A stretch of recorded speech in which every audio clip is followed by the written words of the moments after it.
Another year, another amazing Dubai World Cup that we are about to experience. Laura King, first of all, congratulations. What an amazing job you continue doing for horse racing here in Dubai, also with the media team. This is an amazing event. Oh, I absolutely love it. I think it's my 19th Dubai World Cup now, and we're really lucky. Dubai Racing Club being on a brilliant team, so we've been able to pump out written and video content for sort of 10 days, 2 weeks, plus throughout the season as well.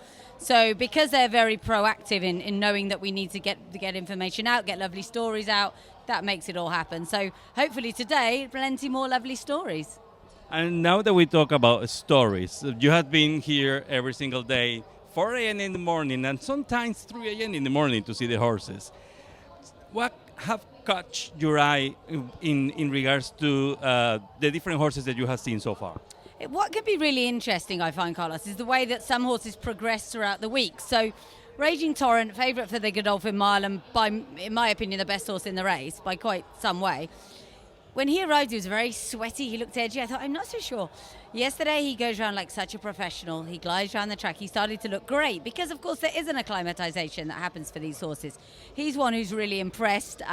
Forever Young, of course, is the horse everyone's been watching most. Yesterday, we saw a little bit of a spark from him, didn't we? A little bit of a buck. You don't often see that from him. I guess it's a sign he's feeling well and happy. And Romantic Warrior is the most amazing horse. I saw him maybe the day after he came from Saudi. And you'd think maybe he'd be a bit tired, not a bit of it. He is prancing around. He has such a strong constitution, that horse. They give him quite a tough regime in terms of keeping up his fitness. He swims. He's obviously out on the track every day with his pony Romantic Charm. And he takes it fine and he looks great. And he just has this amazing physique that he can take this regime. We have 9 different races. Obviously, we are not going to talk about all those, but there's 2 that caught my attention because I think they are very open field. One of those definitely is the Godolphin Mile. What do you think about this one? I love the Godolphin Mile. It's one of my favourite races. And I thought it was very interesting how long ago Doug O'Neill said we're going here with Raging Torrent. He obviously hasn't run since the Malibu, which is on Boxing Day, isn't it, I think? And that's quite a big gap, even by American standards, because they do like to space their races. He should just be far too good. There's a bit of a question mark if he's taken on by Mufasa. Mufasa's form is so strong, isn't it? You know better than anyone. He beat Wider Barrier. He's come back and won twice since. But Bhupat Seemar is so helpful when you interview him. And he said, I just wish I'd had an extra 3 weeks. He loves the horse. He says he's so professional. He's a beautiful mover. But it's that weird acclimatization, isn't it? If you come within a week of the race, you run off the plane, and that kind of works better almost than if you've been here 2 months. So the timing's a little bit strange with Mufasa, but that's the only thing that puts me off him. And then I suppose there's a bit of a question, do they go crazy up front and set it up for King Gold, who's a massive prize, who beat Laurel River over course and distance? And no one's talking about this horse, and he will love it if they go very, very hard. What about the Dubai Golden Shaheen? This is another one that it could go, per my consideration, 2 ways. Or it is a match between Toss and Straight Chaser, or there's a lot of speed at the beginning, and anything could happen.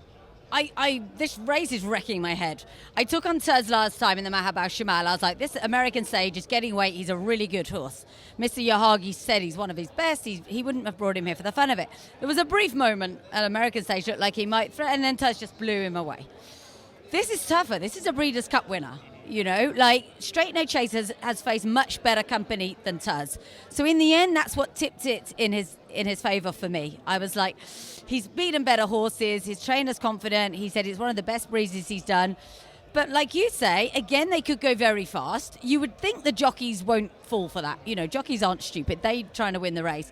And then who does it set up for? Because the quality isn't that high underneath, perhaps. Drew's Gold is talented, but he's had his issues. He could close. Little colour up, bless him. You know, he's the second best sprinter in the country, and he's 50-1. So it's a bit like the World Cup itself. If the top 1 or 2 in the betting don't perform, or the tactics don't suit them, they're anybody's races. Definitely. And the Dubai World Cup, obviously, we need to talk about it. It is Forever Young, or it is the rest of the field? Yeah. I mean, I think you're right. It's absolutely the case. He's so much better than these. He could run 2 or 3 lengths below and still win. But Ashpasasora is a very good horse. He never, ever does anything wrong. He'll need them to go hard. That's the problem. He's a closer. He needs them to go fast, and there's not that much pace. The second favourite, Imperial Emperor, is going to probably just sit off them. And I love this horse. I love that Connections are taking a shot. Every year there's a horse like this that comes through the carnival. They don't end up winning it. I've seen it. But I'd be so happy to be wrong. I think the interesting one in there against the favourite is Ashpasasora if they go very, very hard. And I would absolutely love a victory for Rattle and Roll. It's been a little bit of a long story to get him here. But Kenny is a confident man, and he will always tell you, talk up his chances, and that's great. But he has always wanted to run this horse at 10 furlongs. So a little bit of me thinks maybe he picks something up. But look, it's a day in which we want to see the champions shine. We don't particularly want to see Forever Young and Romantic Warrior beaten, so hopefully they won't be. Lastly, of all the 9 races, which will be the underdog that you will be cheering, or do you think that it could bring the money to home? I am firmly in the Heart of Honour camp.